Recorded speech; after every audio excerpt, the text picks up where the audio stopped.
Throughout this week, as we come up on Easter, each day our staff is going to put out a new devotional thought that is centered around what Jesus would have been doing on that day during the final week of his life.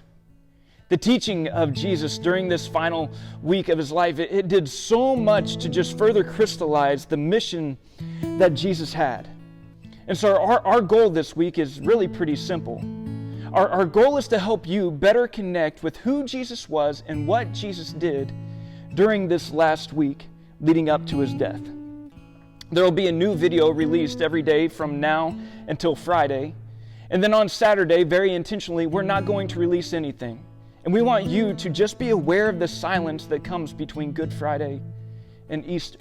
But then next Sunday, on Easter Sunday, we're so excited to be able to gather back together then as we celebrate our resurrected King. But as for today, it's Palm Sunday. And that's the day that Jesus entered Jerusalem for what he knew was going to be the very last time.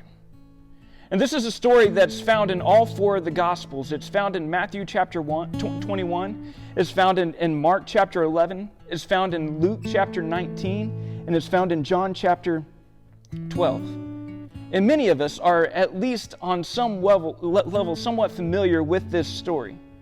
And so for my purpose today, I just want to focus on one word. And that word is expectation. As Jesus entered Jerusalem, the crowds, they were full of expectation. They lined the streets and they called out in a loud voice, "Hosanna! Blessed is the one who comes in the name of the Lord. Hosanna in the highest."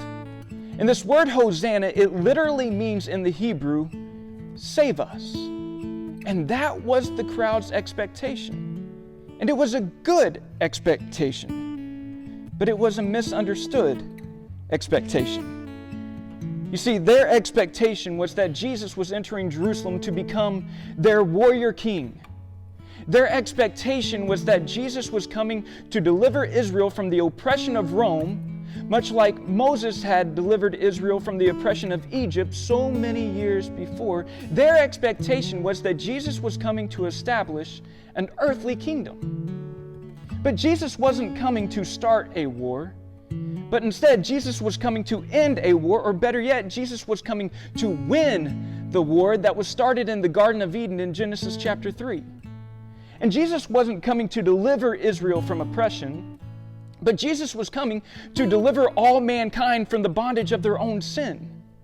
And Jesus wasn't coming to establish an earthly kingdom, but instead, Jesus was coming to bring his heavenly kingdom to earth. The crowds, they had reason to be expectant, but they just expected the wrong things. And as the week would progress and as time went on, the crowd would begin to realize more and more just how misplaced their expectations have been.